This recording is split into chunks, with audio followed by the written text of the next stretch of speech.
Hello there, this is Mr. Hippie Roche and his accomplice Wilson, and Wilson, myself, and my hair are going to show you how to factor trinomials using decomposition today.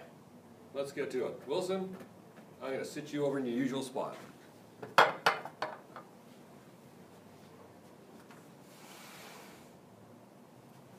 Okay, let's see what we got. By the way, welcome to my low-tech, low-budget videos. Today we're doing factoring polynomials, and this is part 4 in the series. Factoring trinomials in the form of something x squared plus something x plus c. But in this, compared to the last one, there'll be a visible coefficient here that is not 1. And we're going to use a process called decomposition. These dreadlocks have got to go.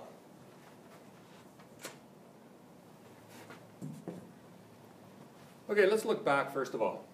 When we multiplied two very simple binomials using FOIL, we got these 4 terms that simplify to these. Note, the leading coefficient, that's the coefficient of the term with the highest degree, is an invisible 1. However, if we multiply these two binomials using FOIL and simplify, we get a leading coefficient that is not 1. So, to do this, just by looking at it, is much more difficult. These ones here I can factor by inspection. So if I was reversing this and took this product and tried to factor it back down into its factors, we can do this just by looking at it, because we can find two numbers that multiply to give me -6 and add up to -1 and a half. That would be the -3 and the +2. But this, not so easy. So we're going to do a process called decomposition here. Notice the a is not 1 in these cases.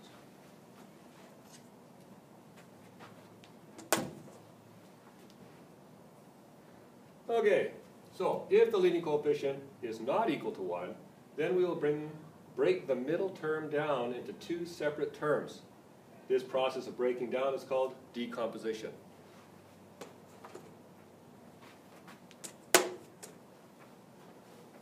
So remember, when we're factoring something where the leading coefficient is a 1, we can do it by just simple inspection, I call it. So x and x gives you my x squared. Two numbers that multiply to give me 16 and add up to 10 would be +8 and +2, and we're done. However, in this case, there's a number that's not 1 here. It's a little bit more difficult to do. What we have to realize is the product that we were looking for before was 16 and the sum was 10. It's not actually just the 16 that we need the product of. It's this and this combined. But here it's a 1, and 1 times 16 is 16, so we didn't have to take that into account. But when it's not a 1, we do have to take it into account. So this time the product we have to understand is 24. The sum is still 11. Now, in order to find that pair of numbers that would work, I'm going to use something called a product sum table to help me out. Kids call it a PS table for short. So, let's see. A PS stands for product sum. The product is going to be 2 times 12. Okay, those two things combined, which is 24. And the sum is still 11. So that gives me my clues as to what this pair of terms are going to be right here. So, something that multiplies to give me 24 and adds up to 11. 8 and 3. That would fit the bill. 8 and 3. So what I'm going to do is I'm going to decompose or break down that middle term into 2 separate terms, 8x and 3x. So I have 2x squared plus 8x plus 3x plus 12. Okay? So these two things combined are still that, so I haven't changed anything other than breaking down that middle term. Okay, so now what I'm going to do is I have a 4-term expression that I can factor by grouping like I showed in a previous video. So there's no GCF of all this, so I'm going to break that into 2 binomials and factor out the GCF of each one. So the GCF, GCF of these two things is 2x, leaving me x, and that divided by that is +4. And I'll do the same thing over here. GCF is 3, +3, and leaves me x +4 again. Now I have a common binomial of x plus 4. There it is. X plus 4 is my GCF binomial, and then my leftover binomial, or my other factor, is this divided by this, which is the 2x, and this divided by this, which is the 3. Remember, the leftovers of each of these gigantic binomials make up these two terms here. And that's it. I'm done. So let's try a few more.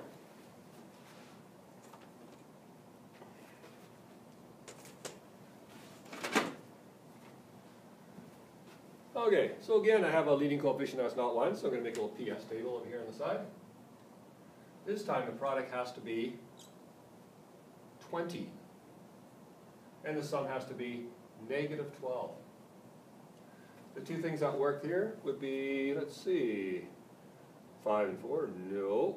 10 and 2, that would work. 10 times 2 is 20, and negative 10 and negative 2 is negative 12. So negative 10 and negative 2 would be my 2.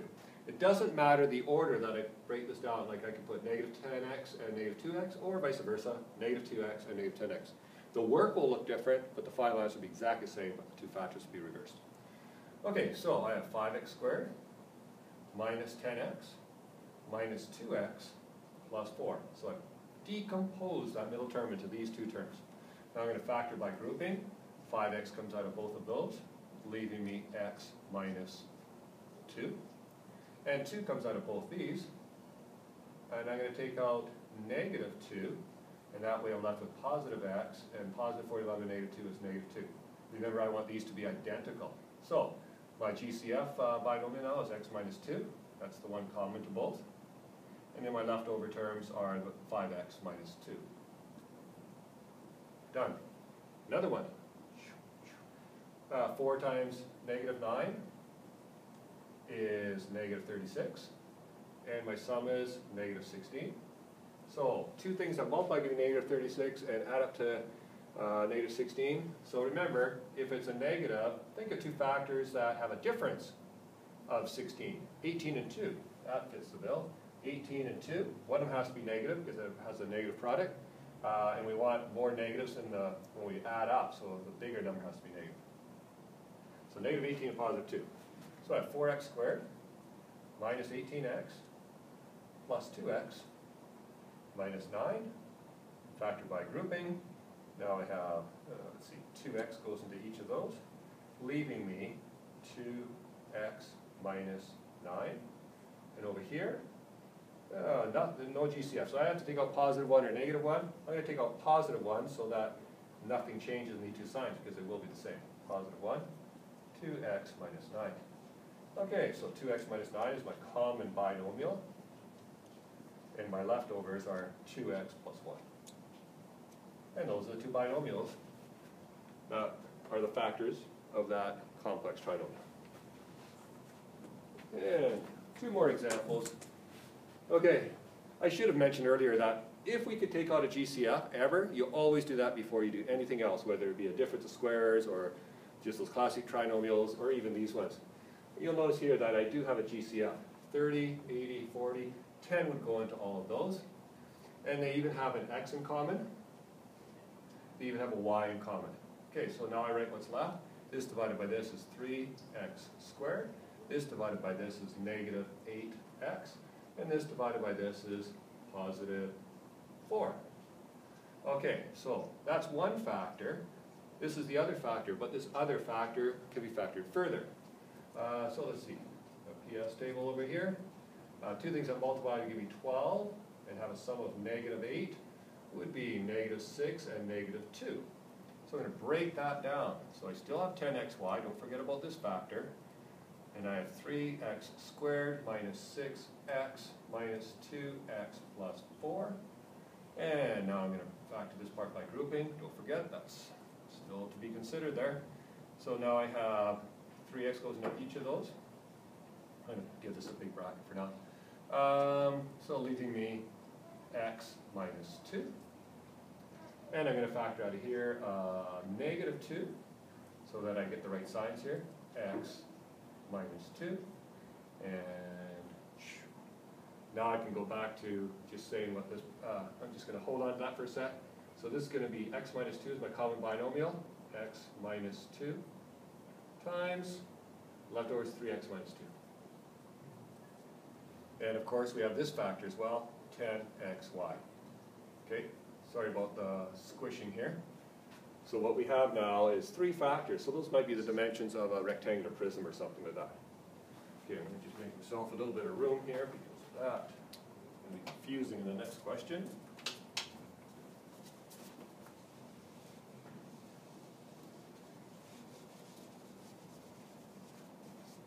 Put that 2 back here. Okay. Now just like with those classic simple trinomials that we can do by inspection, these can also have some y's in that other term.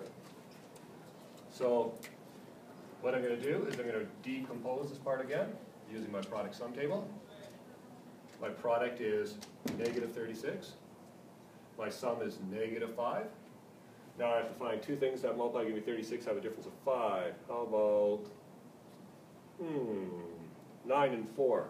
So negative 9 and positive 4 should work. They have a product of this and they have a sum of this.